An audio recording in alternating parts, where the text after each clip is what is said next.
এই জুলাই গণহত্যাকারী শিশু হত্যাকারীদের বিচার এই স্বাধীন বাংলাদেশে করতে হবে। হাসিনাকে দ্রুত সময়ের মধ্যে দেশে নিয়ে এসে তার রায় কার্যকর করতে হবে। আজকে দেখতে পাচ্ছি বিপ্লবের যে আকাঙ্ক্ষা, শহীদদের যে আকাঙ্ক্ষা, গণভোটের যে জনরায়, সেটাকে উপেক্ষা করা হচ্ছে। এবং এই বিপ্লবে ফ্যাসিস্ট হাসিনা গণহত্যা এবং শিশু হত্যা করেছে। আওয়ামী লীগ, নিষিদ্ধ ঘোষিত ছাত্রলীগ এবং এই গণহত্যাকারী এবং শিশু হত্যাকারীদের বিচারের প্রশ্নে আমাদের কাছে মনে হচ্ছে বর্তমান সরকার তারা আপোষ করছে। জীবন অবাক না করলে কে করবে? 28% মিল্ক ফ্যাটের অবাক করার সাথে ফ্রেশ মিল্ক পাউডার। জীবন অবাক করুক প্রতিদিন। আমরা ছাত্র জনতার পক্ষ থেকে আহ্বান করব, এই জুলাই গণহত্যাকারী শিশু হত্যাকারীদের বিচার এই স্বাধীন বাংলাদেশে করতে হবে।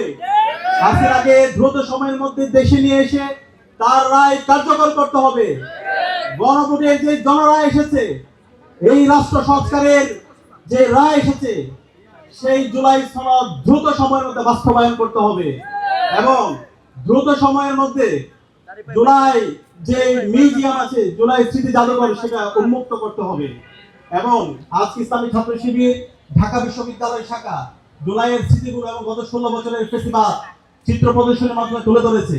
আমি ঢাকা বিশ্ববিদ্যালয় কেন্দ্রীয় ছাত্র সংসদের পক্ষ থেকে ইসলামী ছাত্র শিবিরকে ধন্যবাদ জানাচ্ছি এবং অন্যান্য ছাত্র সংগঠন, রাজনৈতিক দল, ফেস্টিভাল বিরোধী সকল শক্তিকে আমরা আহ্বান করব, আপনারা জুলাইকে ধারণ করেন, জুলাইয়ের আকাঙ্ক্ষার কথাগুলো বলেন এবং জুলাইকে দেশীয় এবং আন্তর্জাতিকভাবে আপনারা ফুটিয়ে তোলার জন্য চেষ্টা করেন। আমরা আশা রাখছি আগামী যে বাংলাদেশ হবে, সে বাংলাদেশ হবে ইনসাফের বাংলাদেশ এবং আগামীর বাংলাদেশে জুলাই শহীদদের আকাঙ্ক্ষা বাস্তবায়ন হবে ইনশাআল্লাহ। সেই বাংলাদেশের গড়ার উদাত্ত আহ্বান জানিয়ে এবং সবাইকে ঐক্যবদ্ধভাবে ইনসাফের পক্ষে অবস্থান নেওয়ার জন্য আহ্বান জানিয়ে আমি আমার কথা শেষ করছি।